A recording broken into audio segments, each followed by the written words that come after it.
اصرار کیا، مگر آپ کو جب زیارت نہیں ہوئی تو آپ نے اپنے قلم کو اٹھایا اور لیتے تھے، تیری کوئی بات کا پوچھے گا، اس سے کتے ہزار ہوتے تھے۔ جب میرے امام نے اتنا کہا تو میرے مصطفیٰ نے اپنے جمال جہاں کو میرے امام کے سامنے رکھ دیا۔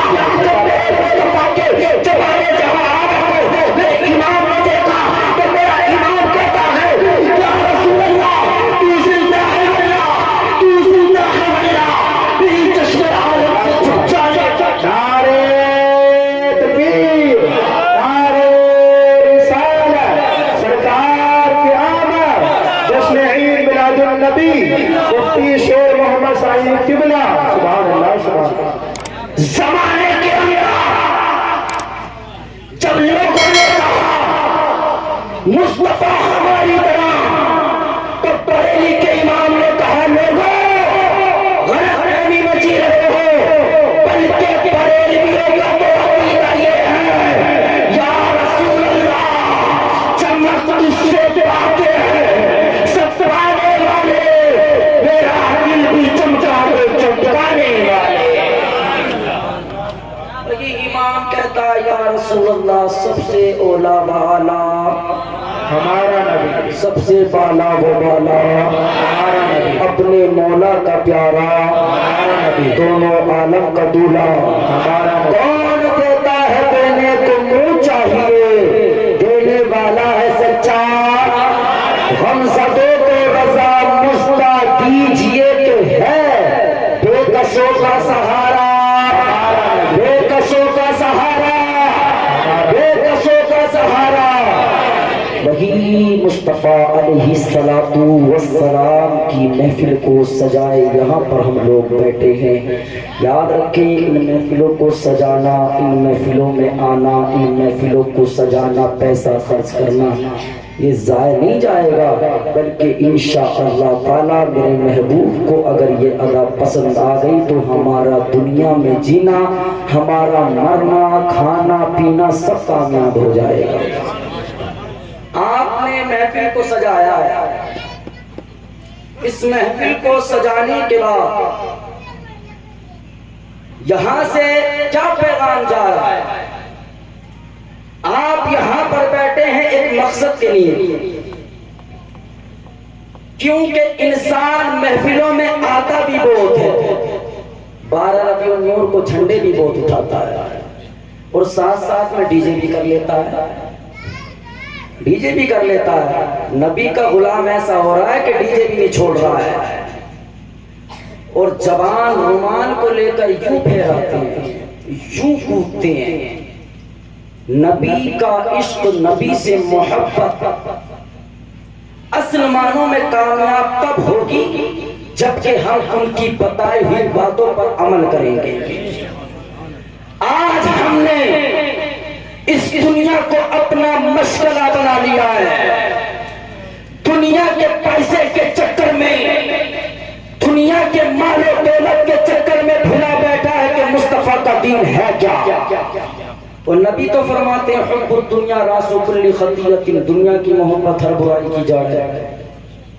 نبی فرماتے ہیں دنیا کی محبت ہر برائی کی جڑ ہے۔ دنیا میں جو عشق تم کرتے ہو نا، ایک دن مر جاؤ گے، سانس نکل جائے گی، قبر کے اندر چلے جاؤ گے، اس کے بعد پتہ چلے گا کہ تم نے دنیا کے اندر کیا کیا ہے۔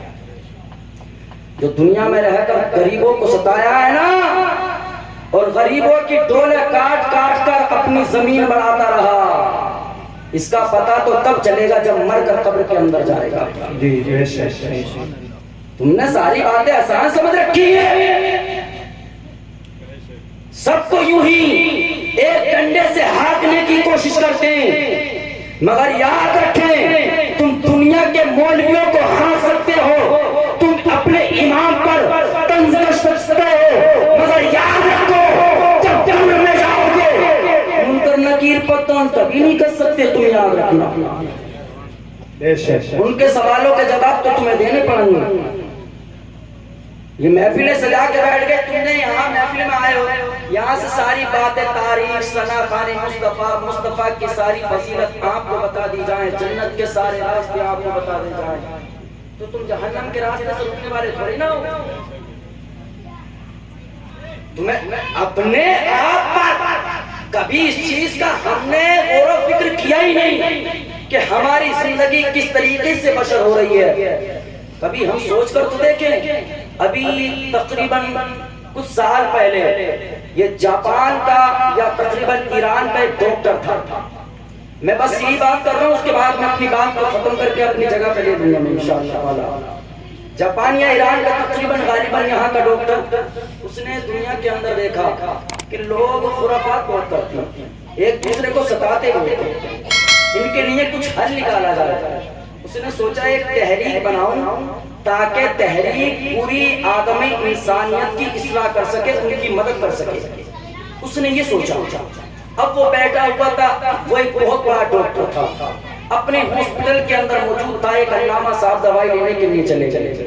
جب دوائی لینے کے بعد میں علامہ صاحب کی نظر پہنچی تو کیا دیکھتے ہیں کہ اس کی جو ٹیبل ہوتا ہے اس پر ایک ڈائری رکھی ہوئی تھی. علامہ صاحب نے کہا کیا تم کبھی یعنی کہ عالم انسانیت کے خدمت کے لیے کوئی ٹیم تیار کر رہے ہو؟ کہا ہاں تیار تو کر رہے ہیں. علامہ صاحب نے کہا سنو, اگر تم یہ کام کرنا چاہتے ہو تو ایک مرتبہ محمد رسول اللہ صلی اللہ تعالی علیہ وسلم مسلمانوں کے نبی کی زندگی اسٹڈی ضرور کر لینا, کبھی پڑھ لینا.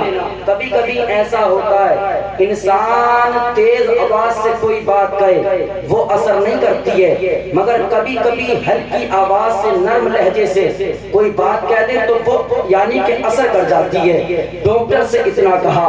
جب ڈاکٹر سے اتنا کہا نا, علامہ صاحب واپس آ گئے. ڈاکٹر صاحب اپنے گھر پر پہنچے. ذہن میں وہی بات گھوم رہی ہے کہ علامہ صاحب نے کہا تھا کہ مدینے کے تاجدار کی زندگی کو پڑھ کر ضرور دیکھنا.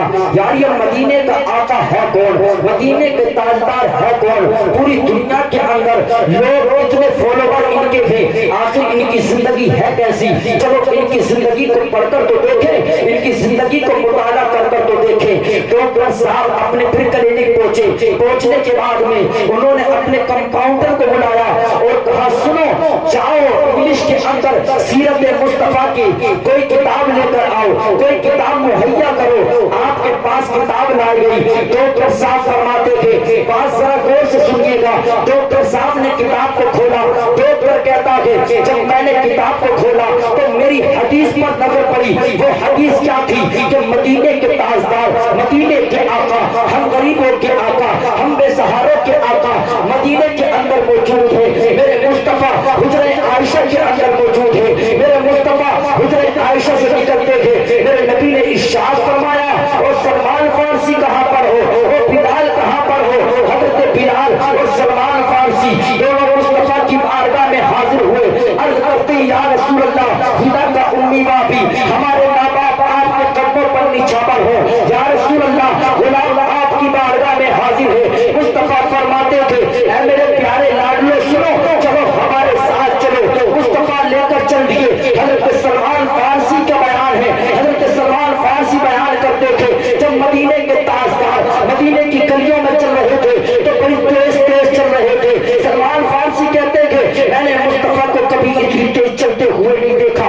جب مصطفیٰ کو تیز چلتے ہوئے دیکھا ہم مصطفیٰ کے پیچھے پیچھے چلنے لگے. میرے نبی آگے آگے چل رہے ہیں. جب مدینے کے ایک چوراہے پر پہنچے تو کیا دیکھتے تھے کہ ایک بوڑھی عورت وہاں پر موجود ہے اور وہ وہاں پر بیٹھ کر رو رہی ہے. مصطفیٰ نے جب اتنا دیکھا مصطفیٰ علیہ السلام رک گئے. مصطفیٰ فرماتے ہیں سلمان فارسی چلو اس بوڑھی کے پاس چلو, پوچھتے ہیں اسے کیا بات ہوئی ہے. اللہ اکبر کبیرہ. سلمان فارسی عرض کرتے تھے یا رسول اللہ, یا حبیب اللہ, آپ کا غلام حاضر ہے. یا رسول اللہ آپ کا غلام اس کی حاجت کو پورا کر دے گا, اس سے پوچھنے کا کیا بات ہے. یا رسول اللہ آپ کو ضروری کام ہے, چاہے آپ چلے جائیں. مصطفیٰ فرماتے نہیں, مدینے کا آقا کبھی ایسے نہیں جاتا. یعنی کہ مدینے کے تاجدار کسی کو کوئی پریشان ہو اس کی پریشانی کو دور کیے بنا کبھی آگے نہیں جاتا. اللہ اکبر کبیرہ. مدینے کے آقا آپ پہنچے بوڑھی کے پاس میں اور بوڑھی سے بڑی پیارے لبوں لہجے میں انداز تکلم مصطفیٰ کا ایسا کہ جیسے کہ لبوں سے پھول چل رہے ہو. اللہ اکبر کبیرہ. مصطفیٰ ارشاد فرماتے تھے اے میری ماں, اے میری ضعیفہ عورت, اے پیاری عورت, ذرا بتا تو سکی تجھے کس چیز نے رلایا ہے. کون سی ایسی بات ہے جس کو یعنی کہ جس بات نے تجھ کو رلایا ہے.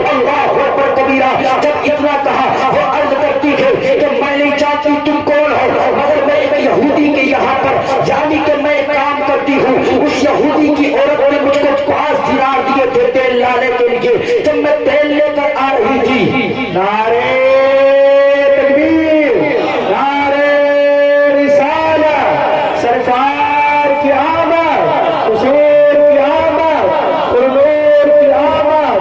حضرت علامہ مولانا نعمت اللہ صاحب قبلہ، علماء اہل سنت. بیٹھ جائیے آپ بطور احترام کے ساتھ چڑھیے. ساجد رحمت تشریف بیٹھ.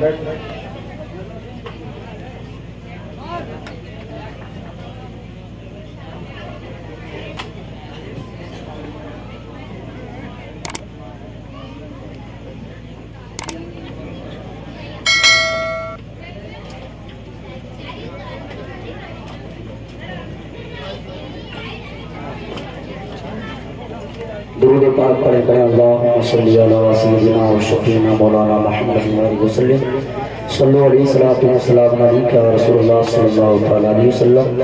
حضرت تشریف لے کر آ گئے ہیں. میں بہت جلد، بہت ہی زیادہ جلد اپنی گفتگو کو میں ختم کرنے والا ہوں. جو مجھے حضرت نے وقت دیا تھا اس سے پہلے میں اپنی گفتگو کو ختم کر لوں گا انشاءاللہ. آپ پریشان ہوئیے گا. بولے سبحان اللہ. تو میں عرض کیا کر رہا تھا، مصطفیٰ فرماتے ہیں اور ضعیفہ تمہیں کس بات میں رلایا ہے. عرض کرتی ہے کہ میں ایک یہودی کے یہاں پر یعنی کہ غلام ہوں. مجھے 5 دینار دیے گئے تھے تاکہ میں تیل لے کر آؤں. میں نے تیل لیا بھی. تیل لے کر جب میں واپس چلنے لگی مجھے ٹھوکر لگی، میں گر گئی. تیل میرے ہاتھ سے گرا، زمین پر بکھر گیا. اب مجھے اس چیز کا خوف ہے کہ جب میں واپس جاؤں گی اس یہودی کی عورت مجھے یعنی کہ ڈانٹ لگائے گی، مجھے تکلیف دے گی. اللہ اکبر کبیرہ. مصطفیٰ فرماتے ہیں بلال جاؤ اور جا کر 5 دینار لے کر آؤ. حضرت بلال گئے، دینار لے کر آئے. مصطفیٰ نے دیناروں سے تیل لیا اور اس ضعیفہ کو تیل دیا. مصطفیٰ فرماتے جاؤ اب لے کر چلے جاؤ، اب تمہیں کوئی بھی پریشانی کا عالم نہیں، اب آپ کو کوئی بھی تکلیف نہیں دے گا. اللہ اکبر کبیرہ. وہ ضعیفہ پھر رونے لگی. مصطفیٰ فرماتے اب رونے کی وجہ کیا ہے؟ وہ کہنے لگی اب تلک مجھے ڈانٹ اس چیز پر لگتی کہ میں نے تیل یعنی کہ پلٹ دیا، مگر مجھے اب اس لیے لگے گی کیونکہ وقت زیادہ ہو چکا ہے، مجھے ٹائم زیادہ گزر چکا ہے. اللہ اکبر کبیرہ. مدینے کے تاجدار نے جب اس بات کو سنا مصطفیٰ چل دیے اس کے ساتھ اور کہنے لگے چلو اپنے مالک کے یہاں پر، ہم تمہارے ساتھ چلنے کے لیے تیار ہیں. اللہ اکبر کبیرہ. مصطفیٰ چل دیے. میرے نبی جب جا رہے مصطفیٰ دروازے پر پہنچے، یہودی کی عورت باہر نکلی. نکلنے کے بعد میں مصطفیٰ ارشاد فرماتے کہ اور یہودی کی عورت سن کے سکی اس ضعیفہ کے یعنی کہ بڑھاپے کی وجہ سے اس کے پیر میں ٹھوکر لگی، یہ زمین پر گری، تیل گر گیا، اس لیے اس کو وقت زیادہ ہو گیا.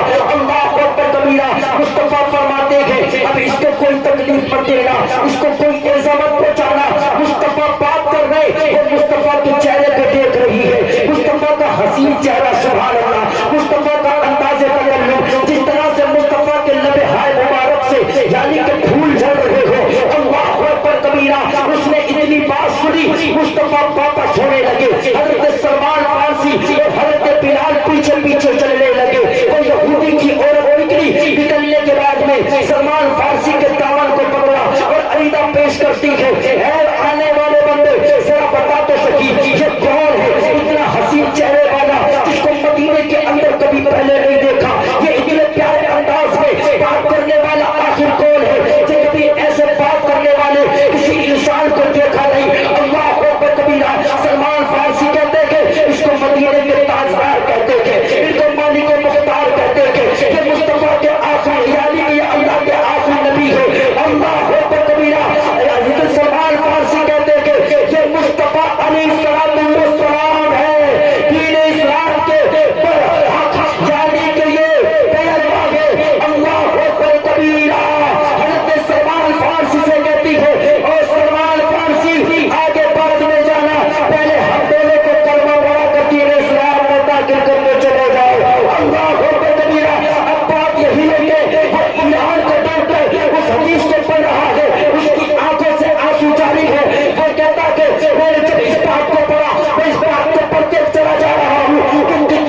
ماشاءاللہ سبحان اللہ آپ اپنی باتیں کی آنکھوں سے کر رہے ہیں۔ خطیب اعظم ہندوستان حضرت علامہ مولانا مفتی نعمت اللہ صاحب قبلہ پوری شان خطابت کے ساتھ میں بڑے دور پر تشریف فرما ہو چکے ہیں۔ ساتھ ہی ساتھ مداح رسول واصف شاہ ہدا جناب محمد افضل رضا صاحب قبلہ، اور خوشخبری میں آپ کو سنا دوں بہت جلد خلیفہ حضور تاج الشریعہ سے زیادہ حضور خالد ملت حضرت علامہ مولانا مفتی انس میاں صاحب قبلہ بریلی شریف کی آمد ہونے والی ہے۔ سارا مجمع ذرا بیداری کا ثبوت دیجیے اور بہت سے بولیے سبحان اللہ، اور مچل کے بولیے یا رسول اللہ۔ بہت تیزی کے ساتھ شعر پڑھتا ہوں کہ جو نہ سمجھے کبھی انسان کی عظمت کیا ہے، جو نہ سمجھے کبھی انسان کی عظمت کیا ہے، کیا سمجھ پائیں گے وہ لوگ محبت کیا ہے۔ جو نہ سمجھے کبھی انسان کی عظمت کیا ہے، کیا سمجھ پائیں گے وہ لوگ محبت کیا ہے۔ ہر گھڑی دستے ہیں انسان کو انسان یہاں، ہر گھڑی دستے ہیں انسان کو انسان یہاں۔ ایسے ماحول میں سانپوں کی ضرورت کیا ہے، ایسے ماحول میں سانپوں کی ضرورت کیا ہے۔ سرفروشی کی ہمت نہیں تو کچھ بھی نہیں،